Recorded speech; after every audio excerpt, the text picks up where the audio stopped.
as a mom, as a friend, as a person who deeply cared about him, I knew that was the right decision. And it was never a question about like whether or not this is something that he should or should not do. But also as a partner, there's a lot of questions. How are we going to do it? And there's a lot of uncertainty. But I think through these years, as we are figuring things out, and I'm seeing how he's showing up and how he's um, caring and loving, and I think like I'm feeling better than I have ever did. So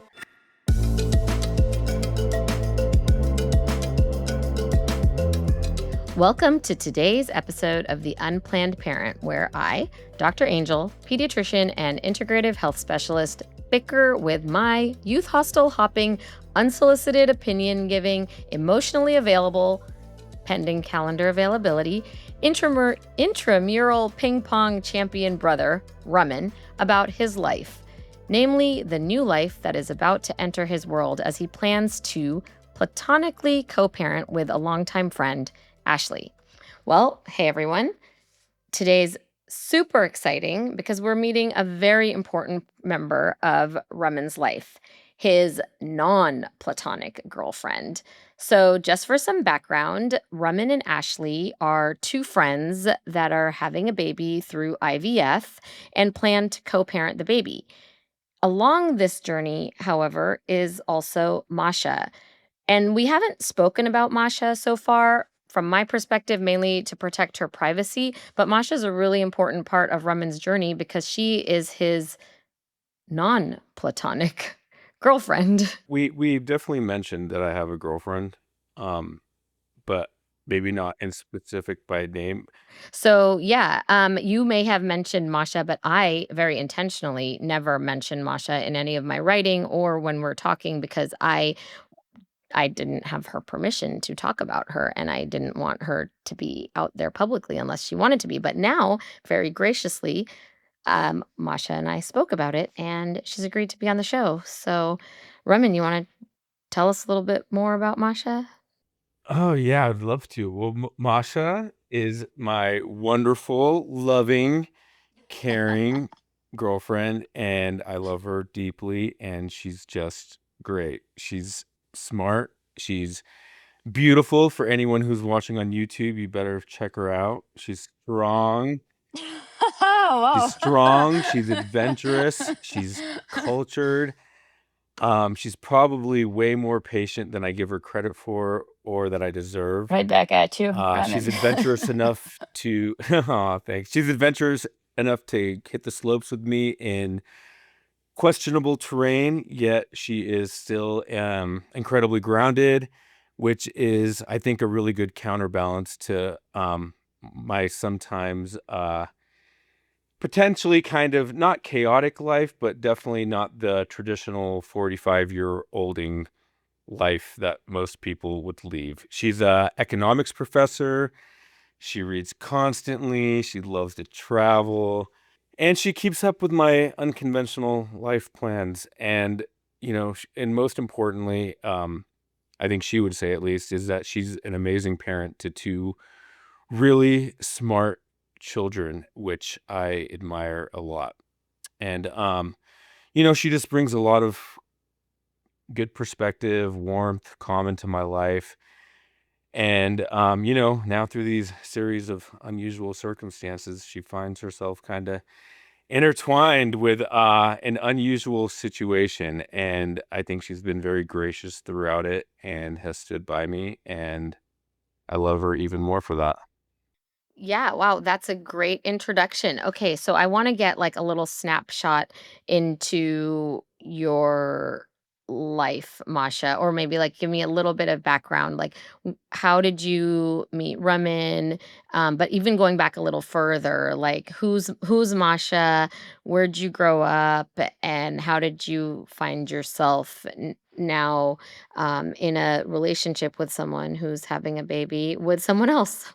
Raman, thank you for introduction. Dr. Angel, thank you for having me on this episode. Please And call me Angel. Okay, so yeah, for everyone who knows, who's um, so Masha, the last time I saw you, you were stuck in Aspen. We were on a ski trip, a family ski trip together, and it was lovely. And my kids were just over the moon, just super excited to hang out with Masha. To be honest, I was a little jealous because I was like, nobody wants to play games with me. They all want to play with Masha. But and when so Masha left to go to the airport, her flight was canceled. She turns around and comes back. We're at a restaurant. My son got up from the table to wait in the foyer of the restaurant because he wanted to be there to greet you when he came back because he was so excited you were coming back. So that's my that you know that was probably the most time I've ever spent with you. So that was a great experience, and I just wanted to share that too since Raman was. And little did he know how bad he made me look that I was not in the foyer waiting as well. no, it actually was it was great. I was super happy to see him, and it was super sweet. And I do understand because my kids do the same thing to me. It's very important to have other adults in their life, but sometimes we do have those feelings where we kind of like want them to like, but me, choose me, right? Exact. Well, Kind of yes. thing. I am here as well.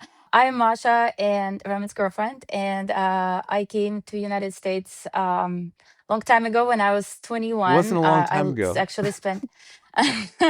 Well, it was. I've been to United States for more than half of my life right now, and I came for school, and I realized that I'm pretty good at school, so I decided to do a little more school. And in my grad school, I met my ex-husband, who at that time, was an ex-husband.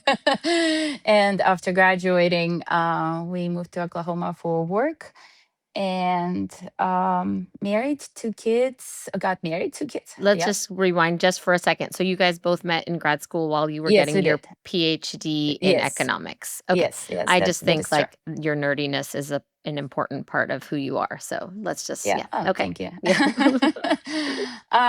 So got married, moved to Oklahoma for work, had two kids, and then divorce, and then I met Raman, and yeah, here we are. So that's a very short, condensed story of where I've been in the past. So you share custody of your kids with your ex-husband?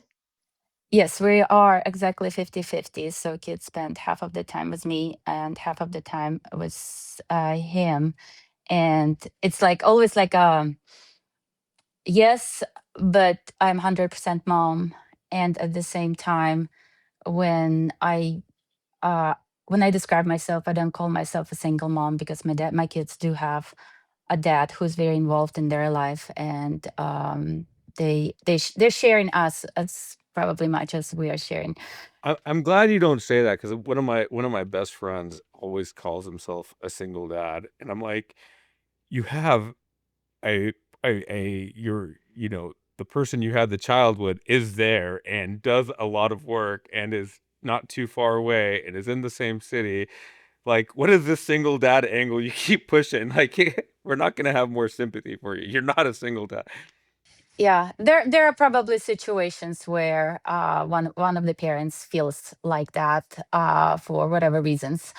But I think fortunately in my case that is not the case. So Yeah, yeah, I think I can see both sides of that because when you're doing it by raising a kid by yourself, even if there is someone else involved, which goes back to co-parenting, I think it is different than if you have someone right there that can tag team for you. So you do, I mean, I can see the perspective of both sides.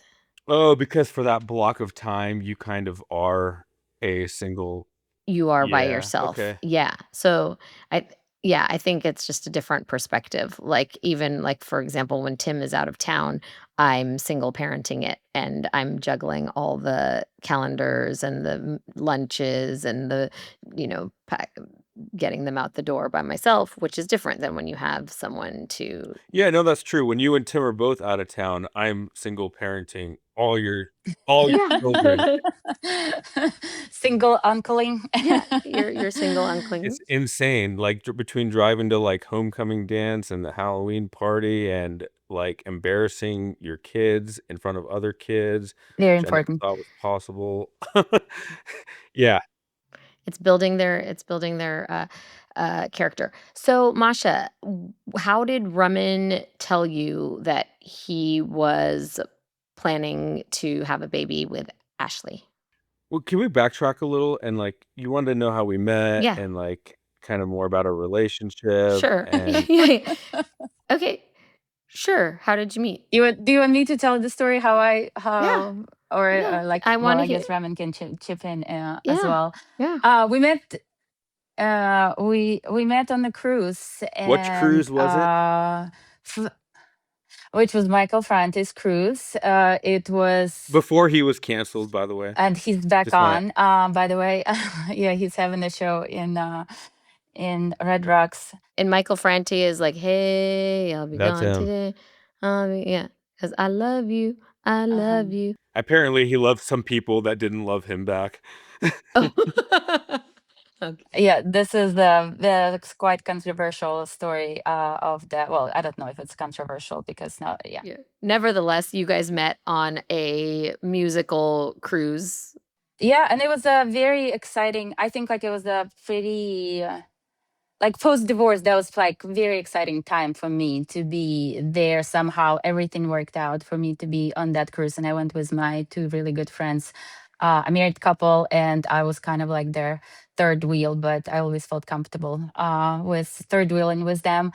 And yeah, actually, like the first, I don't know, 15 minutes for us getting on the ship, I met Ramin, who was with his ex-girlfriend at that time on the cruise, and we just chatted and had a good time. Decided that it's going to be pretty amazing next 4 days, and through the journey, we kind of like interacted back and forth, not necessarily spending a lot of time together. And then I think like it was such a good time, and we met so many cool people on the cruise that we stayed as a group in touch. And we had these On a constant group text. on a group chat, yeah. And like we started, I don't know, I have like some of them are still really close friends to me. And later on, Ramin told us that he no longer was in the relationship, and at some point we started texting each other, and he texted me asking me if I wanted to have some good time, and I said, well, of course I want to have some good time. I did not phrase it like that. Do you want to have a good time? Well, maybe this is the Ukrainian cultural Yeah. differences, the way that I yeah, said, yeah, yeah. hey, if you want to Yeah. have a good time, give me a call. That's yeah. That's the message Masha got, but she reciprocated. She said, Yeah, that's yeah. the message I got. Let's put it that way. He didn't put it in those words, but we had pretty good time. But at the same time, I think like we were in the different stages of life at that time. Ramen coming out of the relationship, I was few years post divorce and was ready to date a little bit more seriously. So we kind of like went our separate ways for a little bit, and then we kind of just kept coming back to each other. And yeah, a few years ago we started dating consistently, and a year ago, yeah, are we to the story? What No, else? no, yeah. I mean, our relationship is probably a little unconventional too. We live in Well, I don't live anywhere, and she's in Oklahoma. She's in Oklahoma, and what we kind of just did for a long time, and I mean, probably we'll just, and which is great, is that we just go on a lot of trips, and we do a lot of cool stuff together. And Where are some places you guys have gone? gosh, we've been to Mexico City, we've been to Cabo, we've been to Aspen and Park City In Morocco. and Morocco and Banff, Canada, a lot of ski trips. So I really appreciate that she gladly comes along with ski trips. I know she doesn't love it to the Gladly. Yeah, maybe not the word that I would use, but I'm enjoying it. I'm enjoying it to Yeah, the she fullest. might like our Maui vacation like the most. So just to for me to figure out, like, that's a lot of traveling. That's happened in like probably the last year and a half. I feel like you guys went on all those Yeah, trips, last right? couple years. Yeah. Yeah, like about 2 years now. So because Raman, you don't live anywhere, and Masha, you 50% share, your kids are shared between you and your husband, so your ex-husband. So your ex has your kids, and your work schedule as a professor of economics is flexible enough that you are able to travel so much. Flexible enough in terms of me having to be at a certain place. So yeah, I do love my job for many reasons, and this is not the main reason why. I'm pretty happy at where I am at, but I do have the ability to work remotely at times, and that has allowed us to explore. And when the time is not allowed, Raman has been here in Oklahoma, back to his roots a few times. So, Oh yeah, for those of you who don't know, I was actually born in Oklahoma, not very long ago, but at some point in time. And Masha actually took me to like the city I was born in. Stillwater. Yeah, Stillwater, Oklahoma. we visited the hospital where your mom had him. So, yeah, it was Yeah, that quite. was all just kind of strange. It was like, should I do something? Should I like And it was on his birthday. So it was kind of like coming back I just to can't the. We went imagine. to the old complex that mom and dad lived at. I sent them photos. I totally recognized it, and I think you recognized it too. I think I was a little too young to. You could not have recognized No. My me. sister recognized it.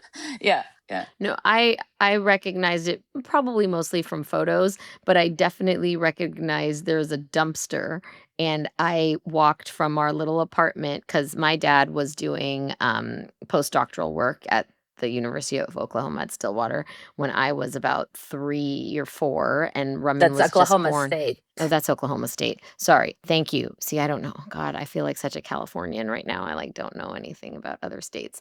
That's S okay. Yeah, so Oklahoma State at Stillwater, that's what how do Yeah, you say yeah. OU is in Norman. Yeah. Alright, so, anyways, but I there, those little bulb sections that you use for little kids to get their For boogers boogers? out? Yeah, I love so those things. yeah, well, I didn't love mine, and I walked as a little 4-year-old all by my lonesome. I took my little booger suction, I hated it so much, and I walked from our apartment complex what seemed like half a mile. I'm sure it was like 100 yards, but anyways, I went to that dumpster and tossed that little booger suction away so that mom and dad could never attack me with it again. It's very funny how like some memories stick with us. Yeah. Well, I Well, must like have. why is this important? I don't know. Maybe it is not, but It actually, though, it did kind of, like, affect the trajectory of my life because I taught my kids to love those little booger suction things. I was like, "I'm not gonna force you to do this. We are gonna do this together, and you're gonna love it because it's you are gonna gonna feel love so it too. good, and you're gonna know when it's happening. I'm not gonna, like, hold you down and, like, yell at you till I suction your boogers out." But, we all they were doing the best that they could. So anyway, okay. So we are at Raman and Masha's relationship. And then so things are going great. You're traveling all the time. Meanwhile, in the background, Ashley gives Raman this other proposal of becoming a dad. And Raman, having never wanted to settle down and become a dad, had to now decide. And we talked about that in one of our earlier episodes about all the things Raman, all the thoughts that went through Raman's head and trying to decide whether he wanted to uh, be involved in a child's life in this fashion. So how did he how did he tell you about that, Masha, and what was your reaction? Well, he didn't tell She doesn't me know. about the decision. I'm kidding. Sorry. Yeah, okay. So no, she still doesn't know. We're letting her know Well, why don't you today. tell them? Welcome to Jerry Springer. Yeah. No, so Raman, you did not tell her during the time that you were thinking about all this. And what was your logic for not telling her that you were considering doing this with Ashley? It was late in the thought process that I brought it up because I was pretty dead certain I was going to say no to Ashley. And if that was the case, why ruffle feathers if it's not necessary? And for those of you out there who may not have listened to other episodes, she gave me that opportunity of, hey, I know you don't want to be a dad, and here is a way that you could be a dad and still kind of have a semblance of your life. So, anyways, long story short, So those are two different things. She said you didn't want to be a traditional dad in that you are there and your life is revolving around the kid. You still want but you what you want is a life that revolves around the kid, but you still have freedom to do right, at least that's what you want right now. We're all kind of betting on whether that's what you're still gonna want once the baby comes, but you want your freedom to travel. yeah, I don't think my body would have handled yeah, it's different. I mean, it's a scenario where Ashley's going to be living with the child full time, and that in and of itself gives me a lot of freedom, right? I'll definitely have a lot of involvement, but just that alone kind of made it made it more palatable. Okay, so then how did you find out, Masha, and what was your reaction? Raman called me one day and he was somewhere at the beach and he's like, "Are you in a good state?" I'm like, "Yeah, I'm always in Yeah, a you're in good state." Oklahoma. Which, by the way, for everyone out there, Oklahoma City and Edmond are amazing places. I love every time I go there. I love what they have to offer and hanging out there. Thank you for saying that. Yeah, I think like Oklahoma is very underrated, which we enjoy as well because it's always like nice to see good reactions about our state and our city, especially coming from you, person who's seen a lot of the world. He called me one day at the beach from the beach, and he's like, "You in a good state?" I'm like, I think I'm feeling all right." And he did say what he just said, how he did not bring this up because he never thought that that would be something as a yes, and that he started thinking that it was not very honest when it comes to our relationship to keep that a secret anymore, because he started thinking about maybe it's a maybe. And we had a really long conversation, and I remember that conversation being something as maybe help me see our relationship hitting a new point, because it was very honest and it was pretty emotional. And well, not in a bad, like, I don't know, emotions are never bad, but it was, I think, like honest and open, maybe, where he was just sharing his thoughts with me. And um i I for me, that was like a very important conversation, and I thought that we maybe enter in a new stage of the relationship as far as we go. And I did ask him at the end, it's like, do I need to start worrying about you becoming a dad at this point? And he said, no, no, no, you don't have to worry. And we did go on the trip after that, shortly after that. That was Maui, I think.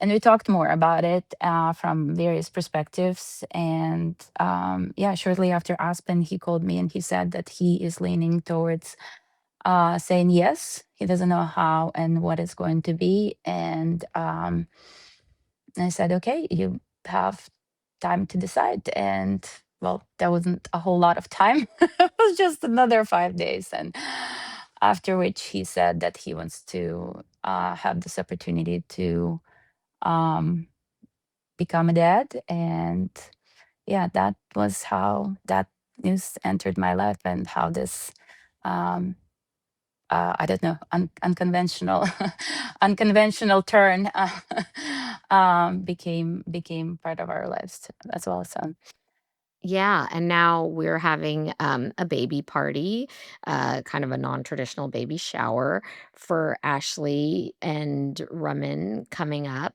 and you're gonna be there, and how are you feeling about that? Are you feeling pressure, like, for getting the perfect gift? Are you bringing a gift?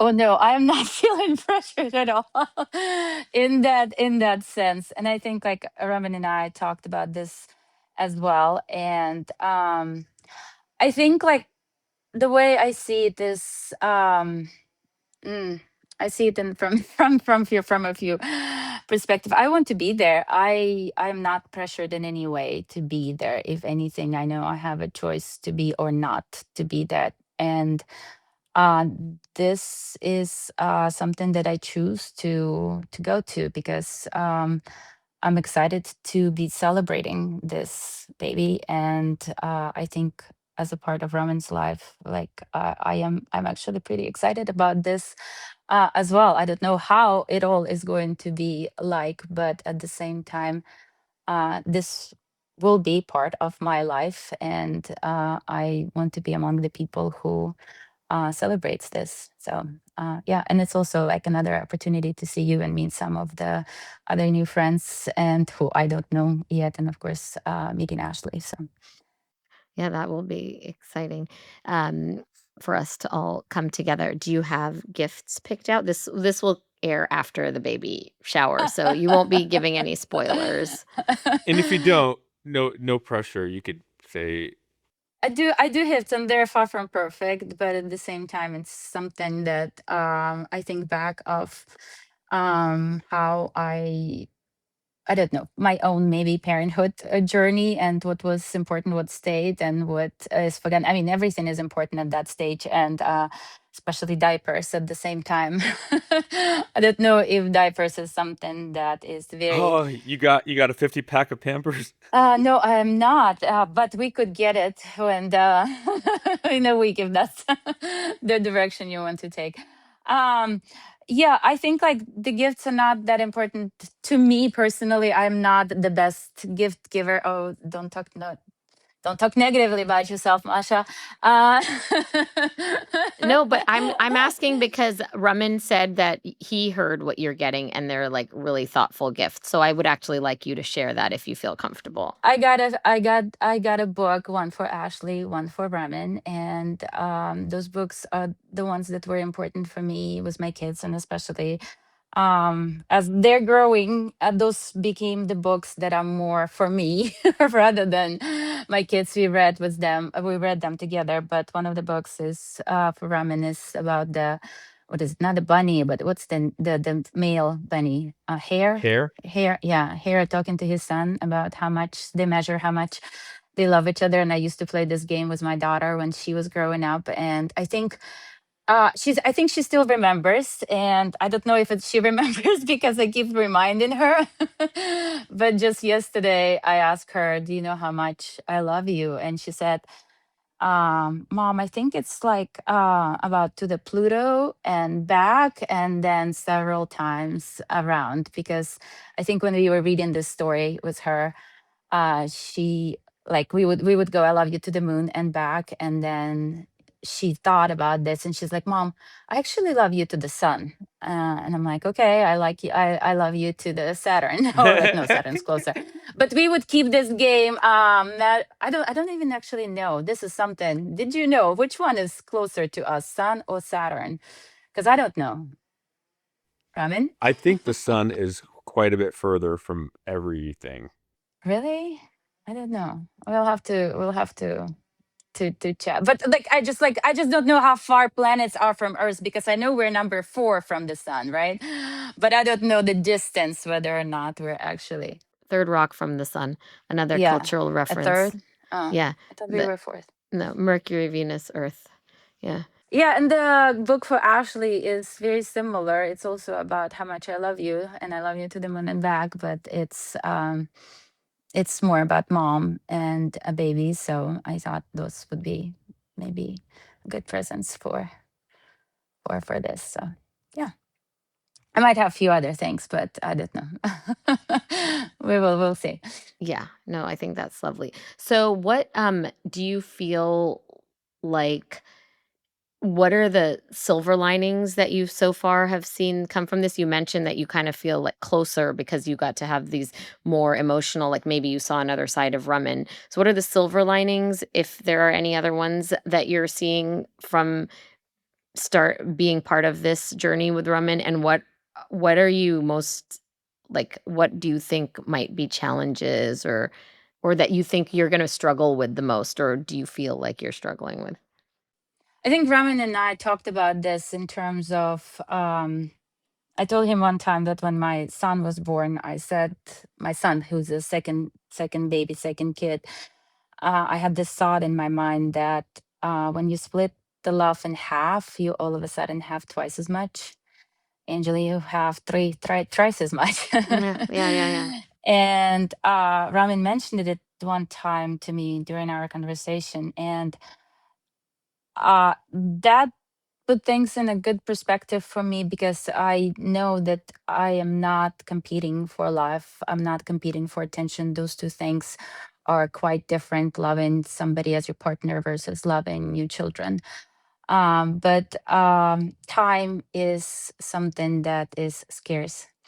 And I think, like, perhaps, like, considering our unconventional dating situation, that we live in different state, and as a mom, I know how much or how time consuming babies are. And I think, like, that could be not an issue, but I would say we will have to figure things out. Ramin will have to, maybe we'll Yeah, have to start planning a little bit. I know. And I know. but I at the same time, it's I don't know. I think, like, from the very beginning, from the day when I have learned that he has made that decision, as a mom, as a friend, as person who deeply cared about him, I knew that was the right decision. And it was never a question about, like, whether or not this is something that he should or should not do. But also, as a partner, there's a lot of questions. How are we going to do it? And there's a lot of uncertainty. But I think through these years, as we are figuring things out, and I'm seeing how he's showing up and how he's um, caring and loving, and I think, like, I'm feeling better than I have ever. Well, that's so great. That's lovely to hear. Honestly, I'm seeing a totally different side of my brother too. So I think you're bringing out a lot of great things in him. And I'm excited to see how this all develops. I'm sure the baby will bring out even better sides of him because he's such an amazing uncle. And it's fun to kind of evolve our adult relationship, mine and my brother's, especially now that he's starting to adult a little more finally at like age 45. It's like about time. So, Honey, you look much younger, much So younger. do you. You feel much younger too. You feel much younger too. So yeah, yeah. Thanks for saying so many nice things about me, Masha. Um, you know, she says them off the air. She says them off the air as well too, which is nice. It's not just for the show. No, I think it's great. I think our relationship is getting stronger and better every day, and she's just got these great quality. I mean, when we see each other, sometimes it's like uh it feels like that first time you're like falling in love every time again, and it's just like this over, it's always like, oh my god, I get to see her, oh my god, and it's just like, and it keeps getting, we've talked about it, it keeps getting better and better, and it's like, it's gonna suck when this plateaus, huh? I'm like, maybe Tim and I should live in different states. Well, I don't know if it's about different states, but, like, at the same time, it probably is contributing to the excitement of seeing each other, right? But yeah, I think, like, having that sense of pure happiness when we do see each other, and I don't know, it's been pretty great. So Yeah, and she's just, I don't know, she's I know she's gonna be awesome with the new kid. She's so good with her kids, and your kid's Angel, and I'll never have to worry about this kid being good at math uh and statistics. Yeah. Yeah, I think you've tutored my 9th grader a little bit. It was very Yeah. helpful. Yeah. I have been thinking about the title, and I think I'm gonna steal this one from you or adopt one from you. So I think like about being called Fanti. I don't know what you think about that, but I think like that's how I see Yeah, the fun auntie. Yeah. myself. I've Yeah. actually never heard that before. How come it's only Funkle? Like, what did our society never think there could be a fun aunt? Well, I think like because it's usually auntie or something like that, or Oh, maybe, yeah. but like right, like Yeah, but when you auntie, pronounce it Fanti. closer to Oh, auntie, You yeah, can be like the auntie. I don't know, auntie. with Yeah. British Indian accent, right? Fonty. Yeah, yeah. All right. Well, now it is time for the medical breakdown. So there is a lot to pack here. Unpack. Not necessarily. Oh, sorry. Yeah, we're not going to pack it. There's a lot to unpack here. Not really medically, but definitely psychologically. The dynamics of a new love, a baby joining this new new-ish relationship. I mean, it's been a couple of years, but it's still early in the trajectory potentially of the relationship, and now we add a baby to this.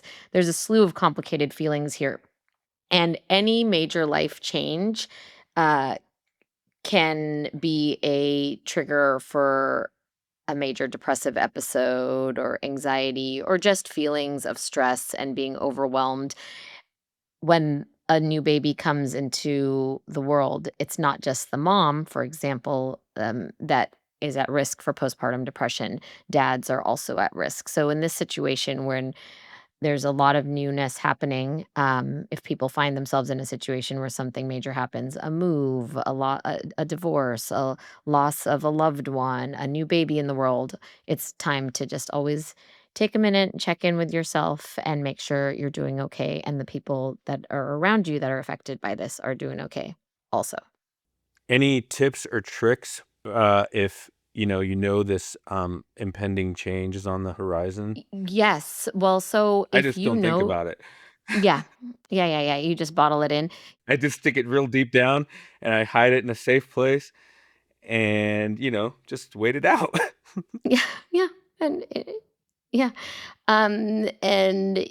So I think people who want to kind of get ahead of it rather than hide it away would most important thing to do is be honest with yourself.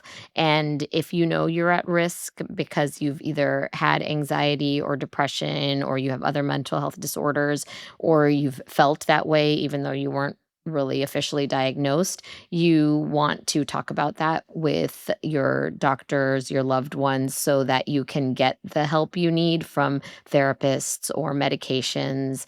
And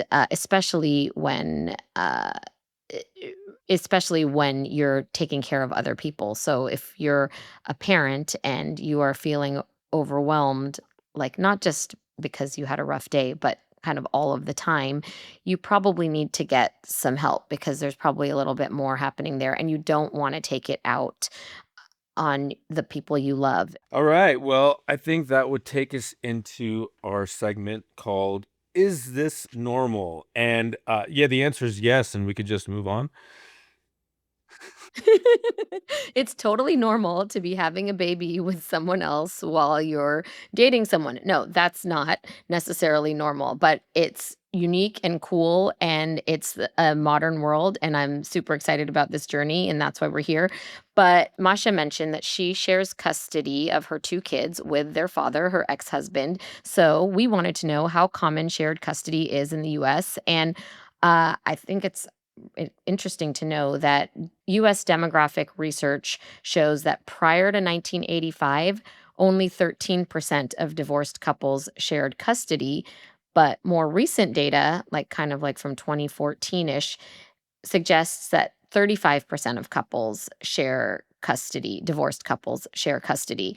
And if you have a college degree or higher, which Masha has a PhD in economics, as does her husband, ex-husband, sorry, you're more likely to share custody after divorce than couples with less education, which is just something to mull over. But also, I think it's good for kids that do go between two homes to know that they're not alone. There's a third of kids out there are like you.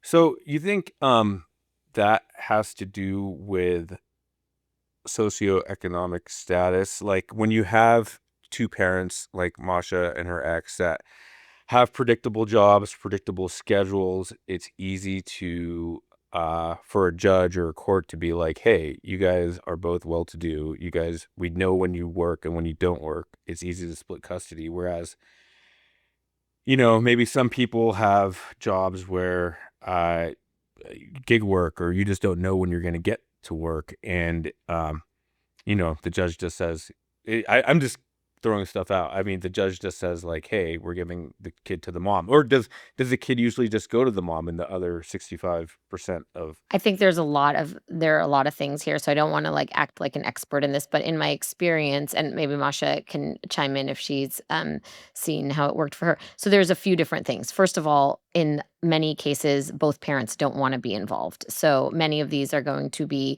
true single mom households where the dad is either doesn't know he had a kid or just never wanted to be involved. So in many states, there used to be kind of a trend to give moms custody more so than dads, and states like California, especially, they are moving toward giving, being more likely to give shared custody because I think society is recognizing the role of both parents and dads want to be involved. And I think it's just parenting is different now than it was a few generations ago. But I think the factors are multiple. And so I don't want to try to answer for a really, I don't want to provide a short answer for probably a more complex question.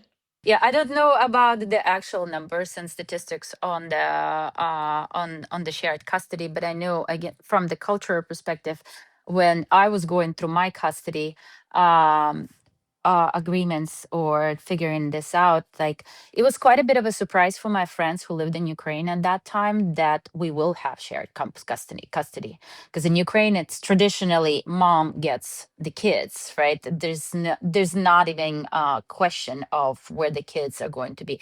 And I think like socioeconomic status has everything to do here, because if both adults are working adults and considering the requirements of the jobs, but you do have the ability to have two households, right? You're not going to be staring with, I don't know, in a dorm after you get divorced, right? People maybe getting divorced at the later age or something like that, so they're more established in their households, right? So it is creates more opportunities. But I think also there is a growing a trend of dads being more involved, and maybe moms also, I don't want to say less involved, right? But since we've seen so many women more going to work and building careers and things like that, then it's not necessarily just kids is not necessarily just that one thing that we do. So we do also have to share responsibility with other parents. So Did you go into the divorce thinking that you might be the full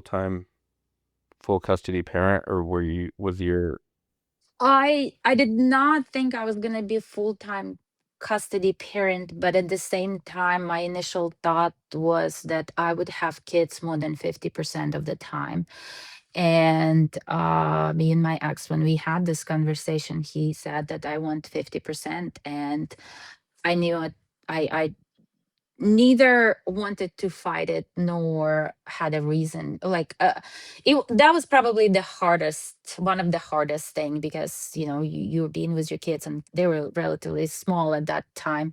So that was a very difficult adjustment, but I think it took me some time to get to that, but I think like it was probably for the best, the way we have shared the custody and how we figured out this system of having children for two of us, for all of us. So All right, with that, Angel, should we move on to the stuff you or I or no one out there knows? segment?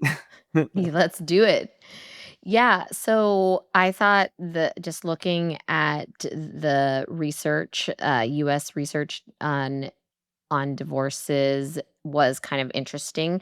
Just and I didn't know that historically less educated people tended to get married, and now rates of marriage are actually higher among people with higher education levels. So again, just there are a lot of potential probably reasons why, but it's really interesting to like think about that. And also divorce rates are lower among people of higher education and income.